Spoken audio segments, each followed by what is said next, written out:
Hello, loyal viewers and outstanding subscribers. Is your friend once again, Wild Elf 26. Hey, I'm down here in Florida, of course, and the winter leaves and it's come back again. We're going to have 40 degrees again later in the week, and possibly into the 30s too. So that's interesting. I'm a little bundled up because we're in the midst of that temperature dive again. Anywho, this is an interesting multi-topical walk and rant. So this is a walk and rant. This is February 18th, and I have a birthday this month, by the way. That's pretty cool, right? All right, guys. But yeah, so we're going to get this walk and rant started, and we'll see where the topics take us. Okay? All right, guys. Let's get into it. Mostly retro games for the most part. Alrighty, guys. Let's see. I'm not sure I was in full frame there or not. I won't know until I look at the video right before I upload it. Alright, guys. So recently we've been hearing more and more about Analog's new console called the Analog 3D, which is Analog 64. It's an N64 FPGA based console clone, basically. It's from the photos and the dimensions given on their website, it looks like it's slightly less wide and slightly less forward length as well. Its height is about the same in the back. It's actually a little shorter in the front, the height. There is no connector for the HDD drive, which is fine by most actual N64 players, collectors. I mean, I think they only made 12 Japan-only HDD drive games anyway, and nothing of significant notice, nothing that ever made, any of the messages where someone says, hey, you really ought to get this game. It's Japan only, but it's really awesome. And it's only available on the HDD, though. So that means you got to get this peripheral. Well, it's a failed peripheral.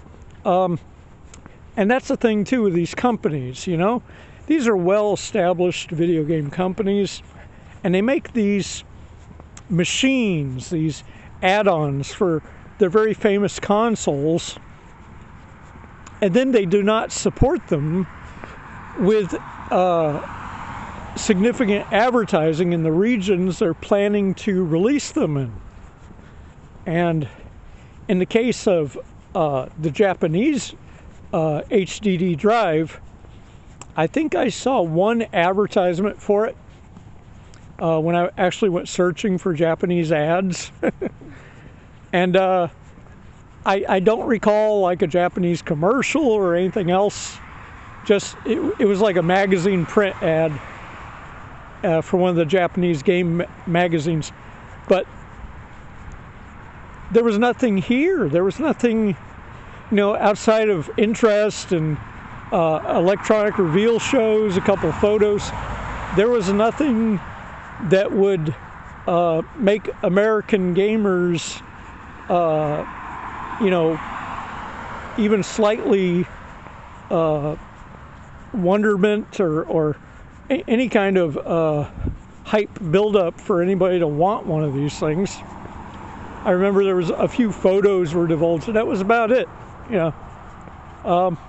And this was during the time when they used to make demos.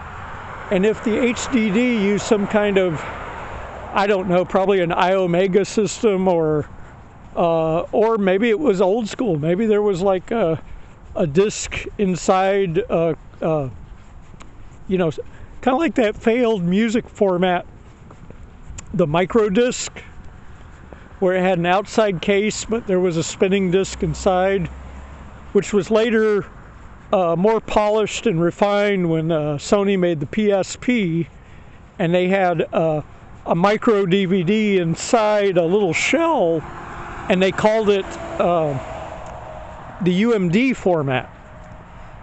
but that was basically, they were inspired by the microdisc, and the microdisc was a failure. Just across the board, the microdisc was a commercial failure, a collector failure. People didn't want microdisc music. I think that thing, it crashed and burned worse than the Zune. And I think to this day, Bill Gates gets mocked by everybody over the Zune. Yeah, real great idea there, the Zune. But yeah, the microdisc was a flop. And if the HDD is basically a larger version of microdisc CD-ROM type technology, well, you know, that might have been nice. It might have been N64 games that were maybe twice the memory of what they could put on the cartridge. I don't know. It certainly wasn't a DVD disc of any sort. But again, there was nothing special. There was no fantastic game that was made for Japan for the HDD drive for the N64 that any Americans just had to have. And that's sad, you know. And Nintendo has always kind of marched to their own drummer. And sometimes it led to absolute success. And other times it led to the Virtual Boy. Yeah, there's another wonderful boat crash, airplane disaster video game right there. Video game system. The Virtual Boy. Yes, there was a great concept. It's a little box that you basically attach to your face while you're leaning over a table edge holding a separate controller that dangles from a cord attached to that box. And get this, there's no like side straps on the box to hold it on your head. No, that might have been actually helpful, you know, so you could sit upright. Actually be comfortable in a chair while playing it. No one made that. Maybe there's a third-party peripheral that allows you to attach it to your head, kind of like a VR helmet, since it is virtual reality, sort of. But it was basically 32-bit graphics, and the geniuses at Nintendo decided, hey, let's not put actual screens of any sort in there. No. Who wants nice color and beautiful detail? No. We don't want that. No, instead, you know what? Let's make one of the most harsh colors that the eyeballs ever have to deal with, red. Yeah, red and black as the primary way to view these games. It's a monochrome 32-bit system with mostly two-dimensional graphics.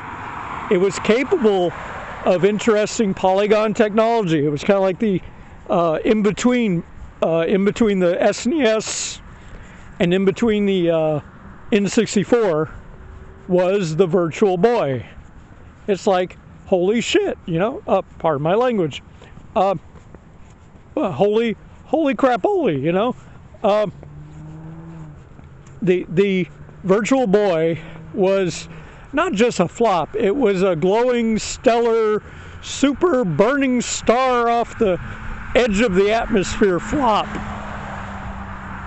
I mean, this thing, I remember there were many kiosks in the different stores that were hopelessly trying to sell these things.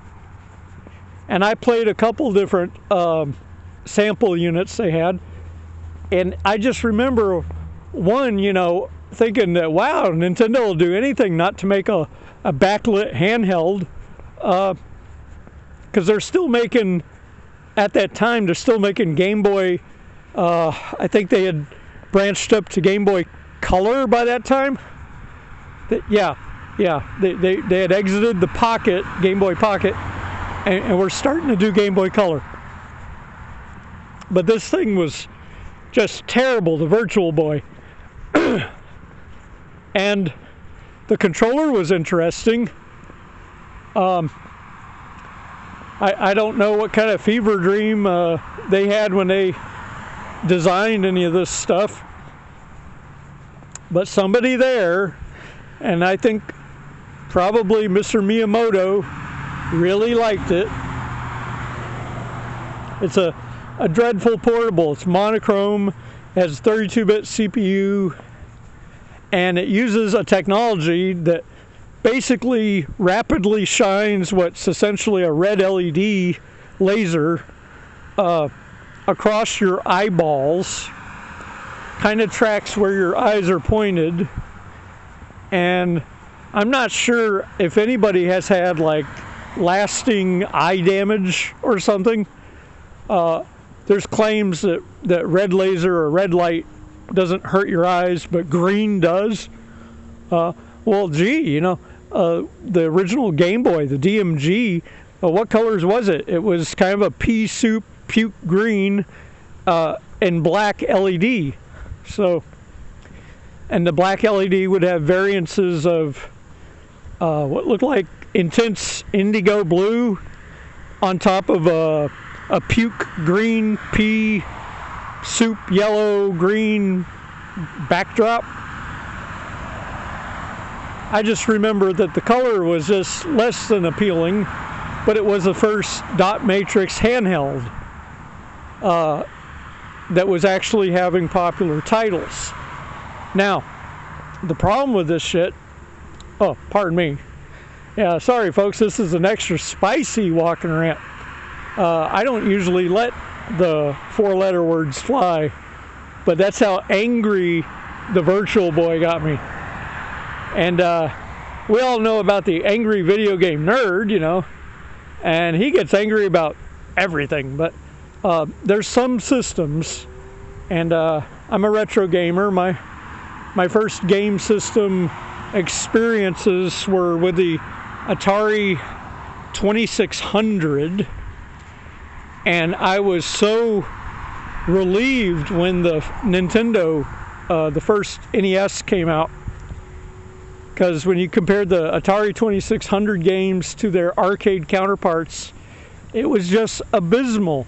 It's like, really? That's the closest we can come to making Pac-Man or Miss Pac-Man on a home system? But anyway, before I get distracted, yeah, we're ranting about the Virtual Boy at the moment. This is the section of the video where we're ranting about the Virtual Boy. And some of its greatest games, there's some Wario Land game that's pretty decent. There's a couple tennis games. And then later in the homebrew community, some people have actually went as far as to make Street Fighter II Championship Edition in monochrome for the Virtual Boy. Yeah, no joke. You can Google it.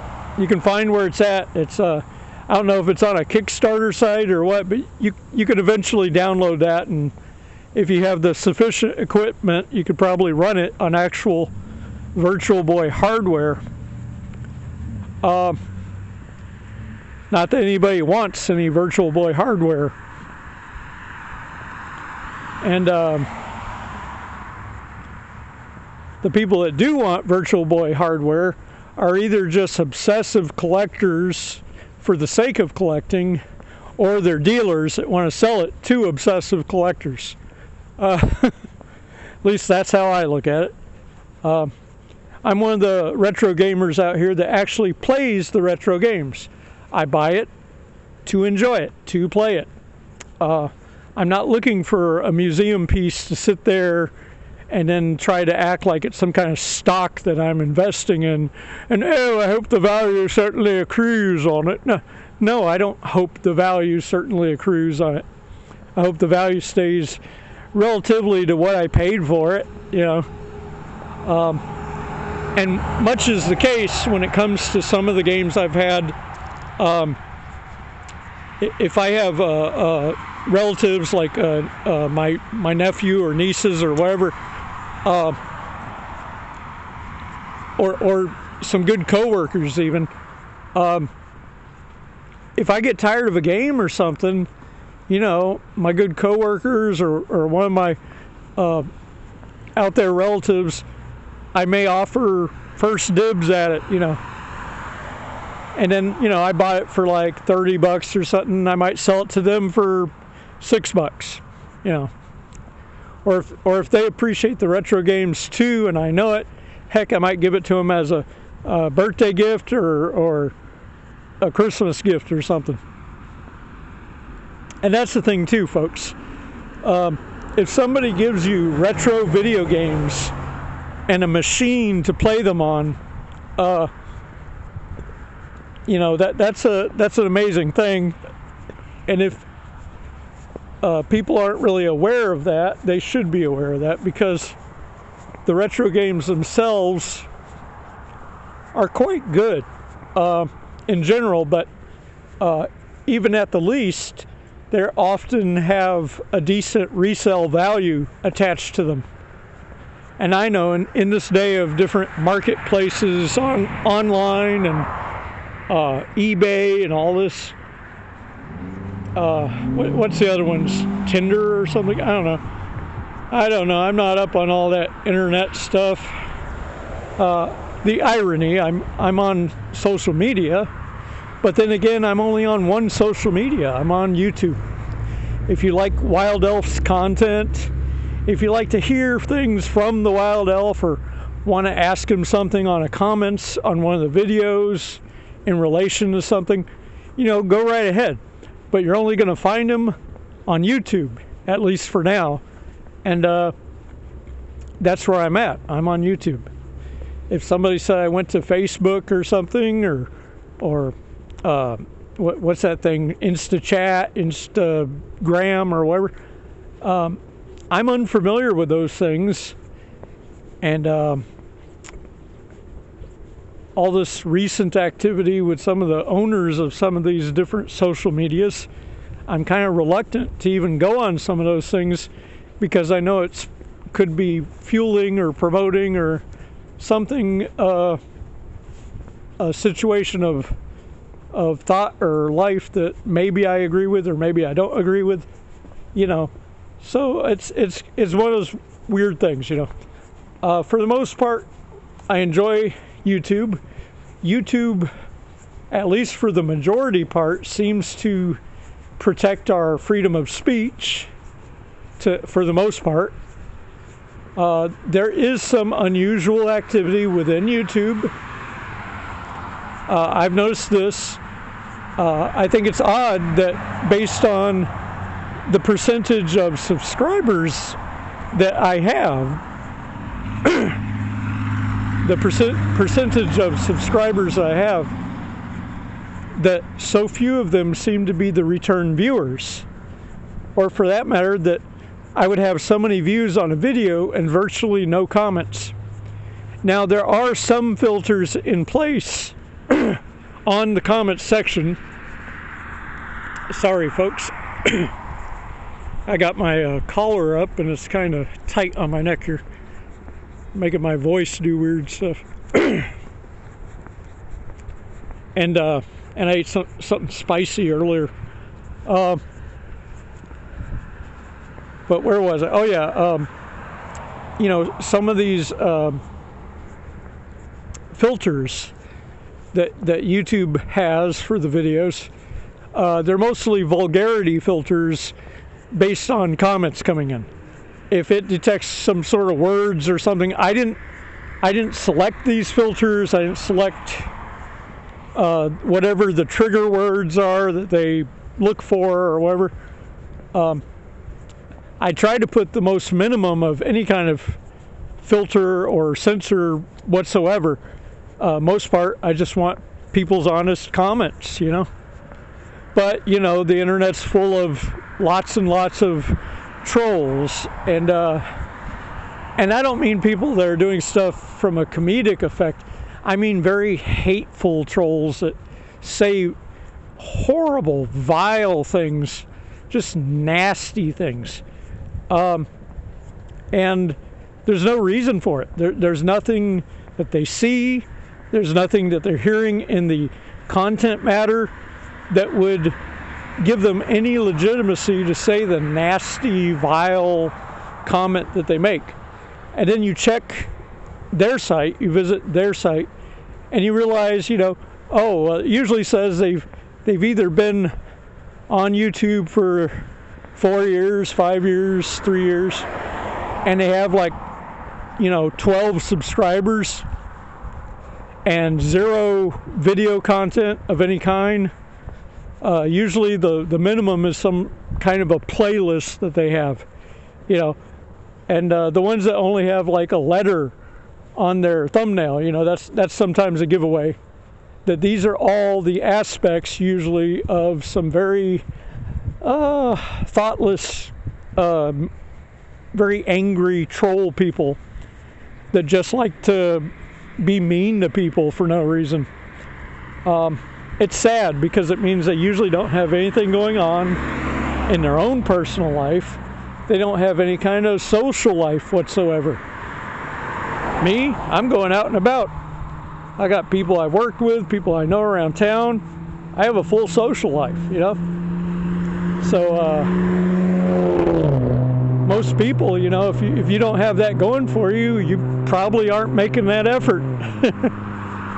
And that's sad. That's something that should be pitied, And when it comes to the mean trolls that say vile things for no good reason whatsoever, or try to suggest something nasty because that's all they're capable of, we have to pity them. We have to feel sorry for them. Why? Because they're sorry people. And they'll always be sorry people. Those kind of leopards do not change their spots. And I know there's going to be all these after school special kind of people that want to say you can redeem you could redeem bullies and some other things and whatnot. Not really. What I've noticed, what's been my notice in the different decades of my life, from my high school and junior high school, middle school days and all that, what I've noticed is the people that were vile, evil bullies back in school, when they get to adulthood, they get into jobs or types of jobs, usually where they're trying to control people. Or worse, they have an authoritarian job where it's like security or law enforcement or something like that. And they were vile bullies when they were in school. And now they're vile bullies with tactical training, and they're allowed to open carry multiple guns and pull people over and all kinds of awful things, just because they're allowed to by their job.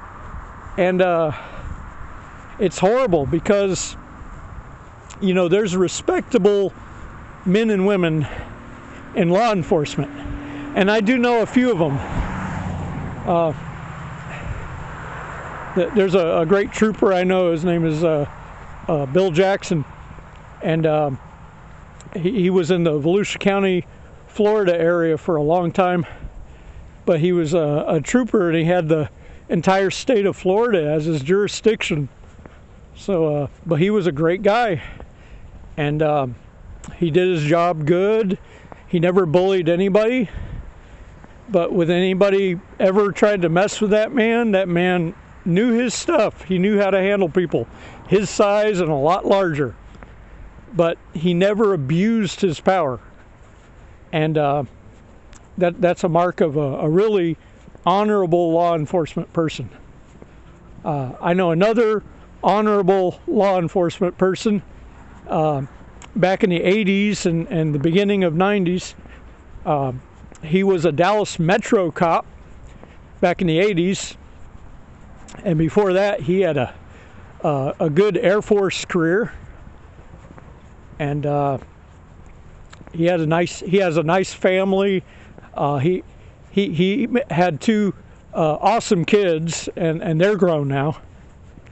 And his name he was Officer Robert Dakel. And I believe now he's a firefighter in Louisiana. But that too is a noble profession. I mean, he doesn't carry a gun or backup gun or multiple weapons like the cops do, but he's just as important because he's an emergency service responder nonetheless. And I think every neighborhood is better when you got a good number of trained firefighters and firefighter house-based EMT people. Very important to the community. But Robert Dakel, and in Texas, he was Dallas Metro cop. He lived in Richardson. Awesome guy. I'd say he's on the list of honorable law enforcement. And my buddy Bill Jackson, the trooper, mainly in the Volusia County area, he too, just an honorable guy. And the good cops don't get the recognition. They don't get the accolades that they need, and that's sad, because so much news, it's often the very bad extremes and negatives that tend to make the news, and that's a fault of legacy media. Legacy media, negativity sells. That's what legacy media is all about. So they only promote the negative stuff, And then again, it's not like I don't want news to tell us when there's something negative, But they make almost no effort to find, what was the bright side this week? What was something good that happened this week? I mean, pardon me. Since this social media age started, since this internet, chat rooms, all this started up, there is hardly, from that point of when chat rooms and then the first peeps of social media began, almost no good news on the legacy media. I mean, it's astounding how much negativity is up there. Oh, they might do one good story before they close the newscast or something, but it's just this deluge, just this avalanche of negative news reporting. And it's only this many years down the road from all that you look at things and you look at the legacy media now, and I think we all remember the reporter called Brian Williams, right? And he was just outright fired. I think it was NBC. Some stories that he basically had a lot of falsehoods in, and he was just reporting 100% of the story as completely truthful, when in fact it wasn't. And he had multiple stories where when the company started checking his stuff, I guess it was just so many lies that they just couldn't believe it, and so they fired him. But he had a great demeanor as an anchor person for their news. He was supposed to be taking over when Tom Brokaw was retiring, and I just remember that, and it was definitely a case that yes indeed, in the legacy media, there definitely can be people that are just out and out complete fabricators. And what's worse, in the last, whatever decades from that, we noticed that there's extreme bias in the media, unusual levels of extreme bias in the legacy media. Most people would say, as far as legacy media, they would say that the extreme bias was an agenda that was in line with a very severe Democrat type of agenda, and that they were crafting stories or making stuff fit to push their stories and agenda as if it were absolutely true.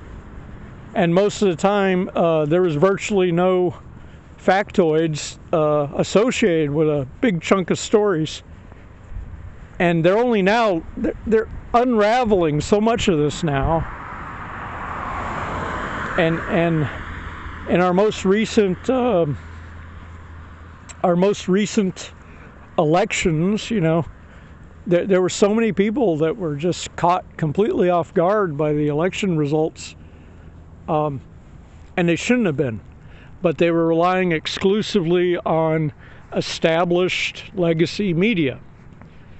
And it's, you know, a lot of people point fingers and jeer at those folks, and I've always been a 50-50 person, give people a 50-50 chance, and I can't poke fingers at them. I can't jeer at them, you know, just because they were connected with a different political party, just because their candidate ended up losing and they were all caught off guard so hard, and you know, they were showing different reaction videos and people were having like slight meltdowns and stuff. And in a way, I can completely understand a big chunk of that, because here they were, the only kind of news they trusted, because they thought of the other types of news as being unreliable. Not realizing that they were being so lied to by the legacy media when it came to the poll predictions, poll adjustments, poll percentages, and they were just being so lied to, so brought into it.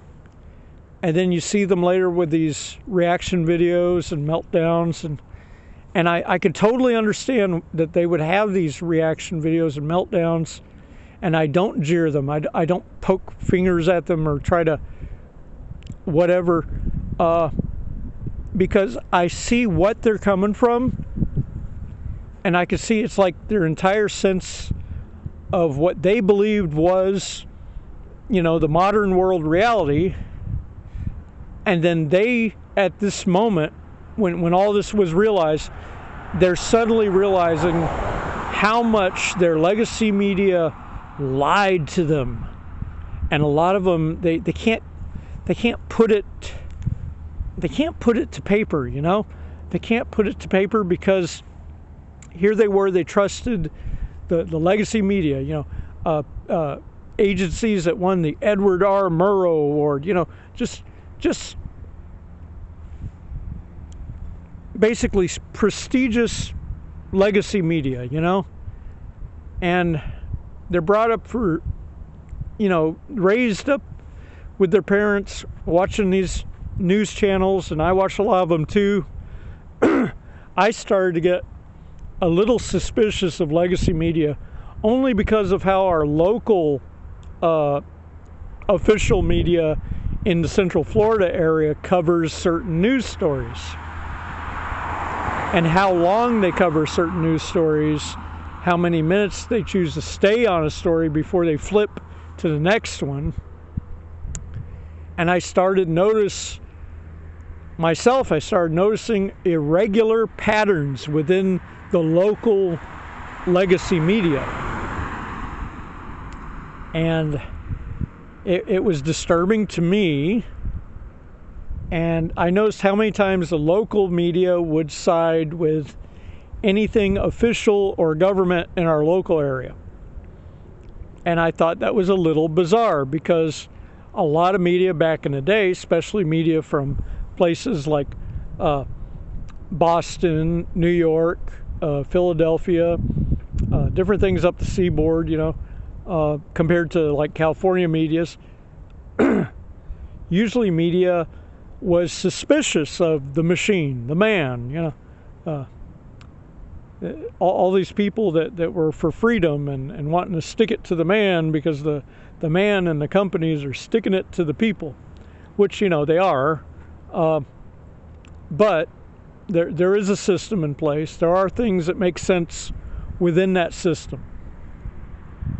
However, when we keep electing so many politicians, when we have so many people in Congress and so many people as Supreme Court judges, and and then there comes these questions, how some of these people have kept these jobs for insane amounts of time, and people start wondering, well, maybe it's time that we start having term limits on senators, Congress, all that. Maybe we need term limits on just about all this stuff. We need to have fresh minds, fresh people at different times. We need people to validate why they should be reelected for this amount of time or that amount of time. What have they done since they got there to Washington? What have they done to advocate or help the actual people, or most importantly, to help the state that they are from when they got up there to represent that state? What did they do? Where's the fruit of their labor up there in Washington? And I tell you, I'd probably say the majority of these individuals on both sides of the House, both major parties, and they really don't have the receipts to show the good that they've supposedly done. Very few of them, anyway. I think there's, probably 8 or within the number of 8 or 7 senators, it's probably worth their beans. The rest of them are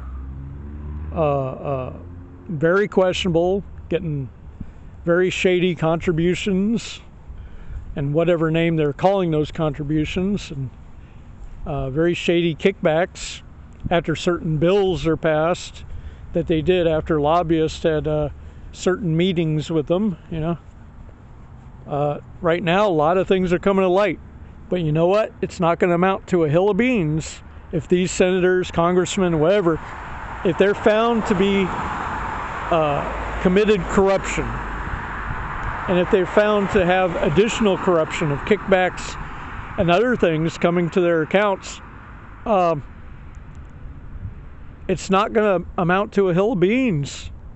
It's not going to amount to anything important unless these people are immediately, upon confirmation that they've been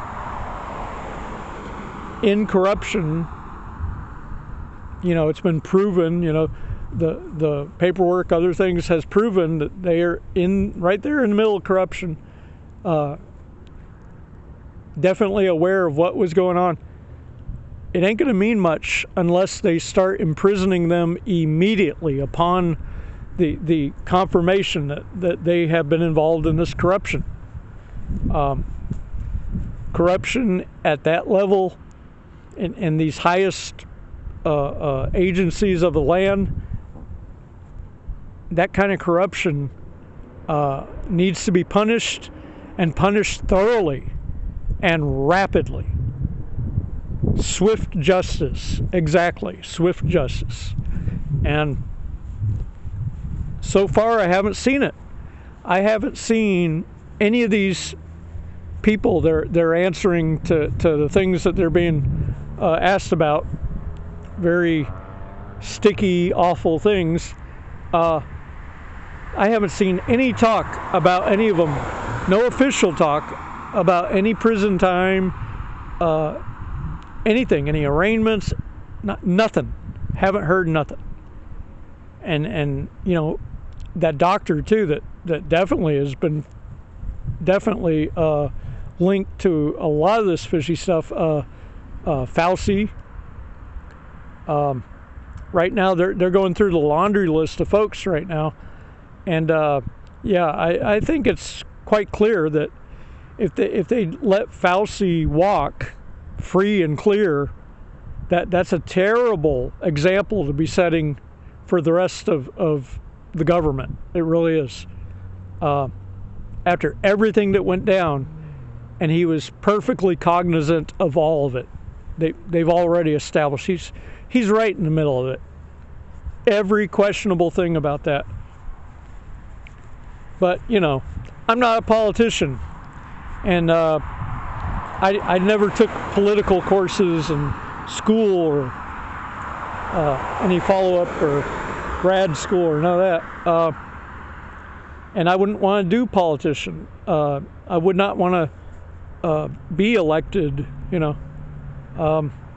It's too shady. It's the few valiant, good politicians we have, which are marginal few in the great scheme of things up there, it's too few. There's just too much corruption up there. And I'm speaking of DC, too much corruption. So all this that they're doing now, some people are shocked by it. Some people are outraged by things going on within it. They're changing over agencies.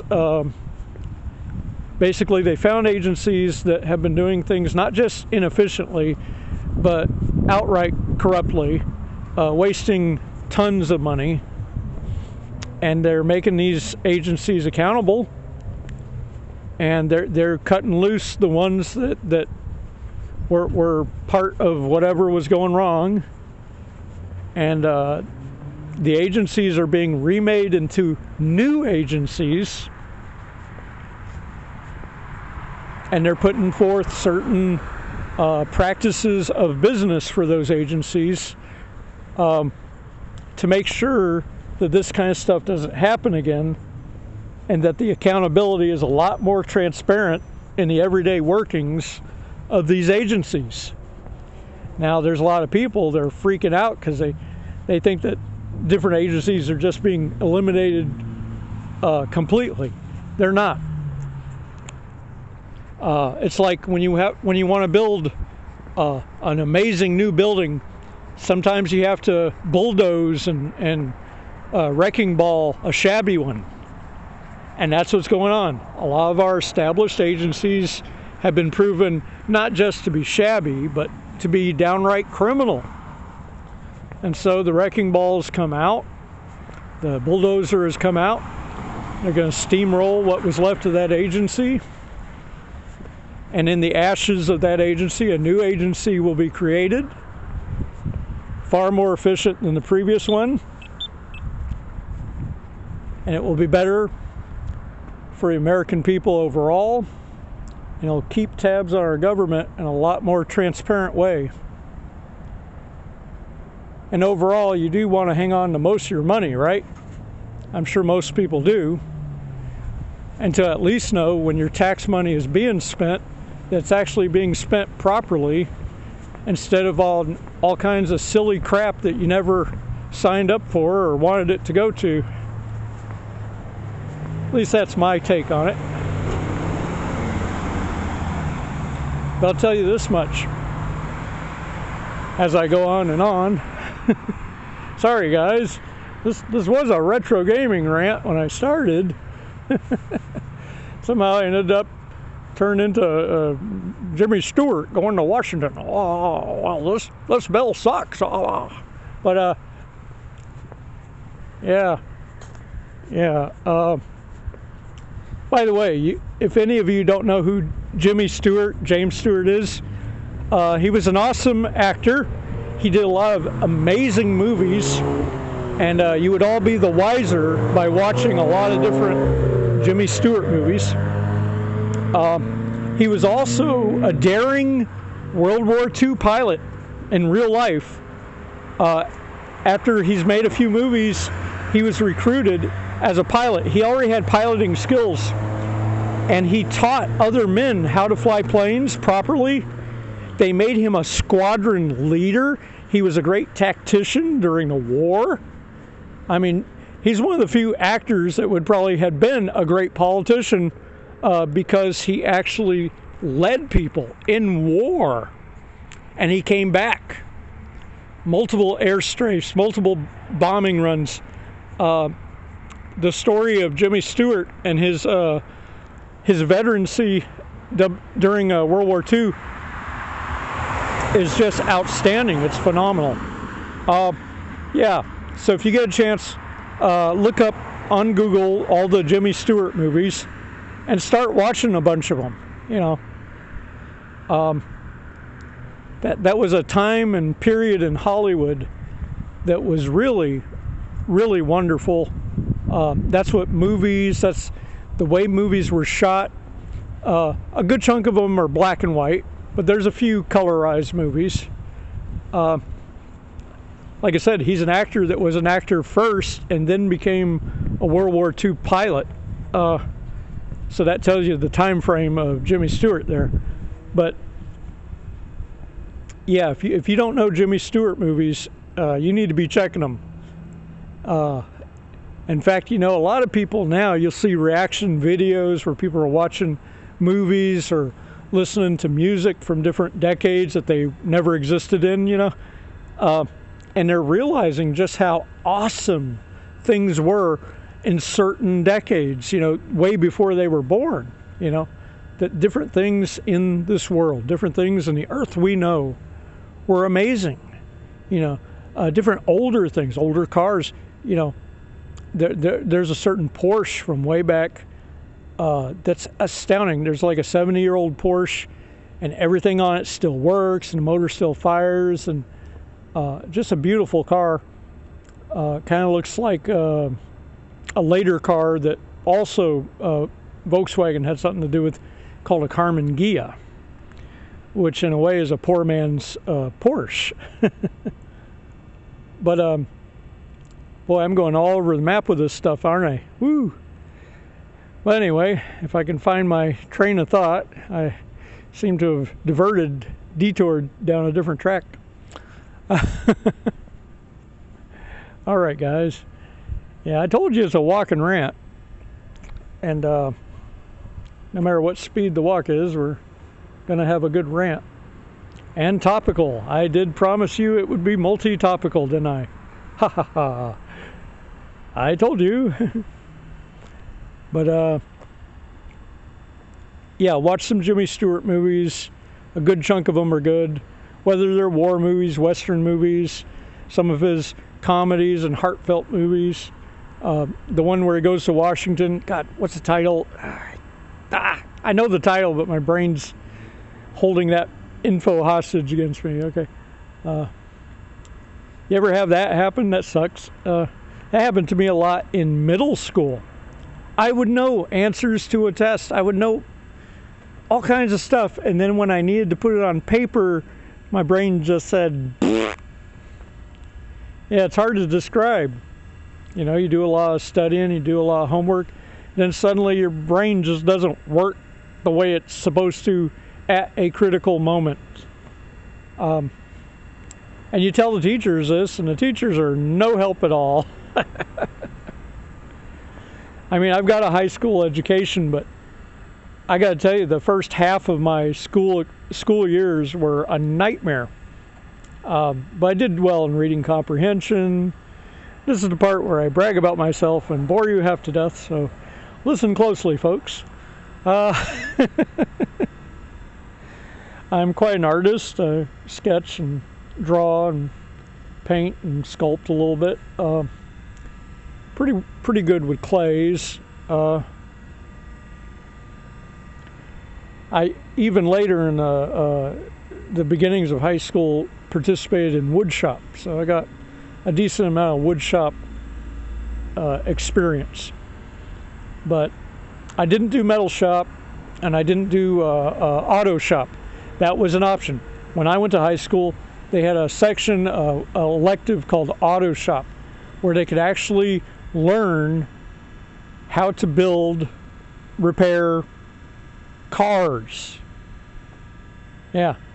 Not all the high schools had it. We moved a lot. I went to different high schools, but one of them up in Tennessee had auto shop, and that was something.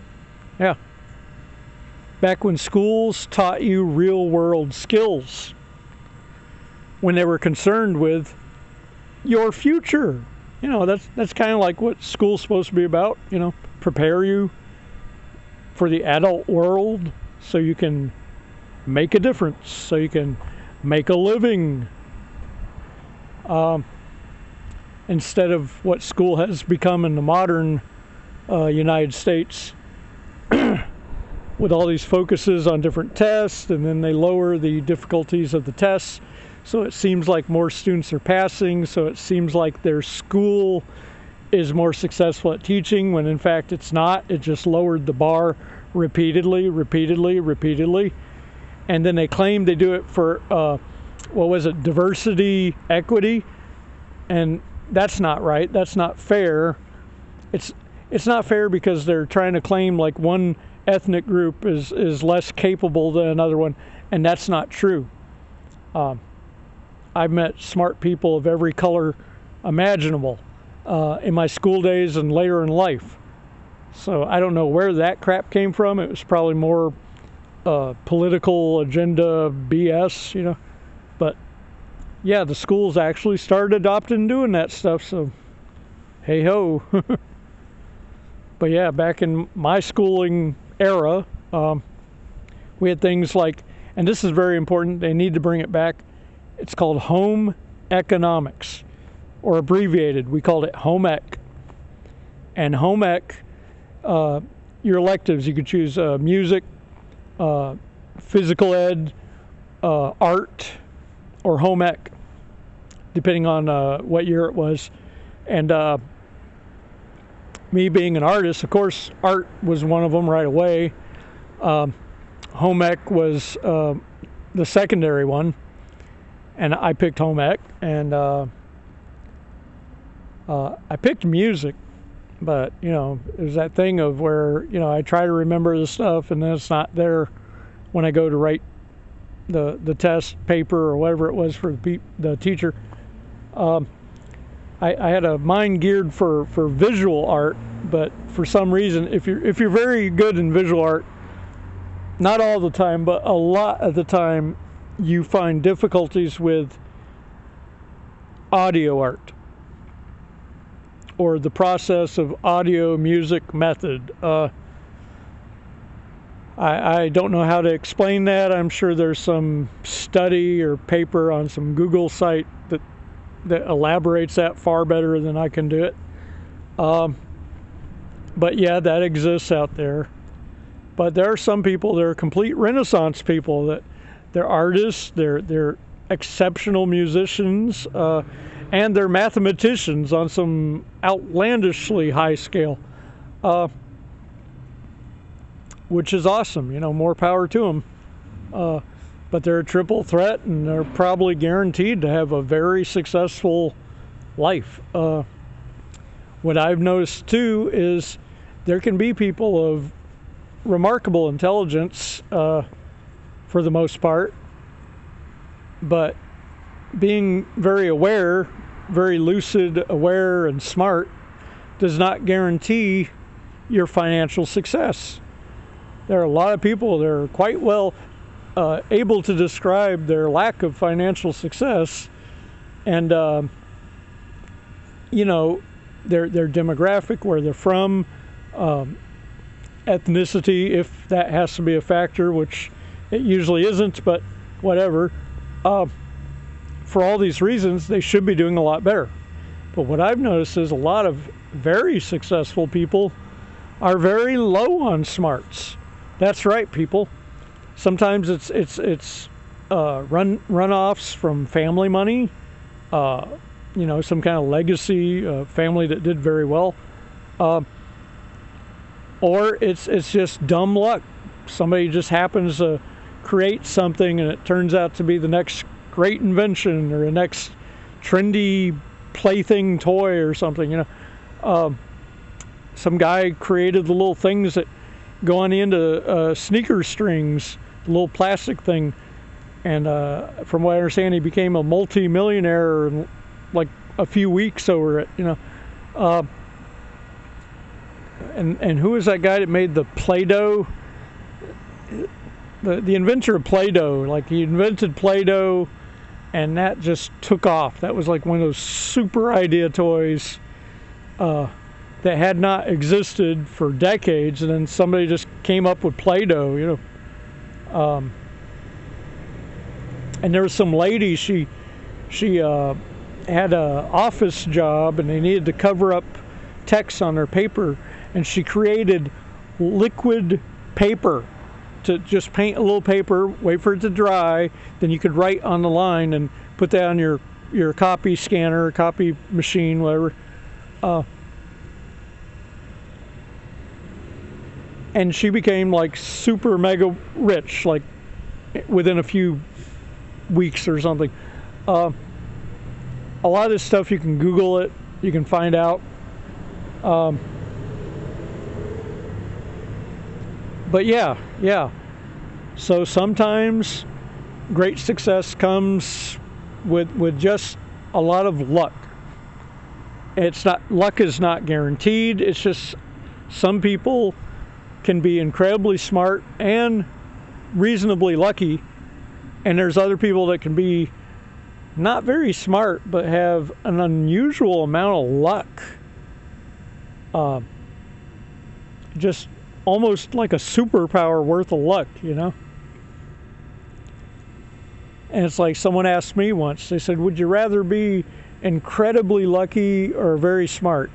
You know, and I have a reasonable level of intelligence, but I would give that up to be just very lucky. Yeah. Just the very lucky people that end up having very good lives. And you know, yeah, of course, there's a reasonable amount of toil and some hard work involved too, in most cases. That's not always the case. Sometimes it's the most lackluster, lazy folks you ever saw in your life that just luck out big, man. They're driving Bentleys and stuff, and they can't even do their own tax paper, you know. It's like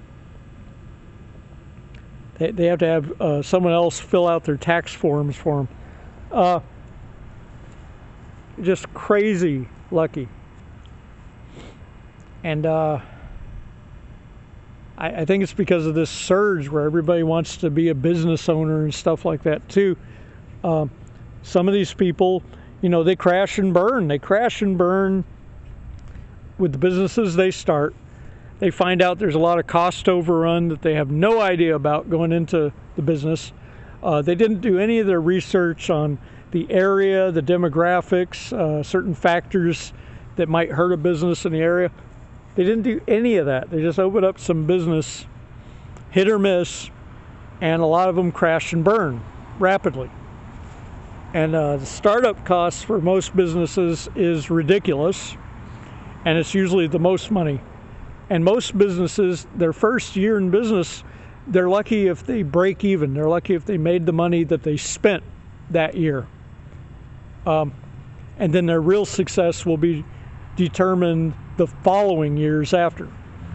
But I know areas in Central Florida that brag about how great they are to start a business, and they even do it in their city logos. You know, it's great to start a business, and they're very careful about that. They print in that logo a great place to start a business.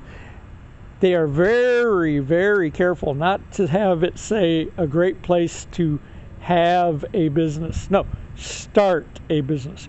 Why? Because they make up a bunch of money city-wise on all the startup costs. Are you with me so far? They make up a lot of money for the city based on all these startup costs and permits and license and all this other stuff. And then when these businesses fumble, you know, crash, and then go out of business, well, the city's happy because now that business spot they were renting, most cases they're renting a spot for business. Well, now that's up for grabs for the next so-and-so that blew into town, where they tell them it's a great place to start a business. And then the whole thing repeats, and it's you know, it's like another boulevard of broken dreams in a different way. And so you really got to do your research about areas. You really gotta check out things like the turnover rates for certain businesses, how many businesses have rented at a location you are thinking about renting. That's another good research you can do. If there's an alarmingly high number of things that have been there and left, that's kind of like a big red flag, huge red flag, that spot ain't a good spot to have a business. Like, I don't think that was a good spot for us to have a business at. Let's pick a different spot. Oh, but I digress. All right, guys. I went on and on. I wanted to hit a few key points. Oh, yeah, before I call it the end of the video, which it's not just yet. And this video is over an hour long already, or beyond an hour. I want to say on YouTube, at least on the cell phone version of YouTube, there's a feature. It's a bulletin board called My Community. And every channel on cell phone YouTube has access to My Community on our dashboard thing. But on our cell phones, the smartphones, not the television internet, it seems exclusively on the smartphones, unless you found some way to find this. But I've been posting ever since I had access to My Community on my channel, the section of my channel called My Community. I posted some interesting photos and interesting paragraphs to go with them, and you can comment. There's a comment bubble under each My Community posting.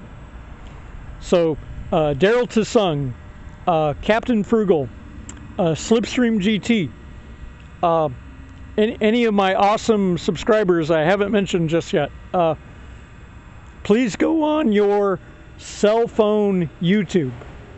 It has to be the cell phone YouTube. Look at your channel's My Community. Take a photo or something. Post a paragraph or something. Put it on your My Community, if you're not already doing that. And if you get a chance, because you're my amazing, wonderful viewers and my outstanding subscribers, definitely my outstanding subscribers, please go to my channel and please look at My Community posts. There's a backlog of them too. You can just scroll down through the year, or through the years for all the interesting moments and holiday related moments that were posted on My Community. All right, guys. I'll get back at you with some more retro game stuff. I'm sorry I went on a tangent about schools and politics and stuff. Unless you like that. If you like that, that's cool. The best way to tell me that you like that and the specific nature of a certain something on it, please tell me in the comments. This is your good friend. As usual, Wild Elf 26. All right, guys. And as usual, extreme close-up.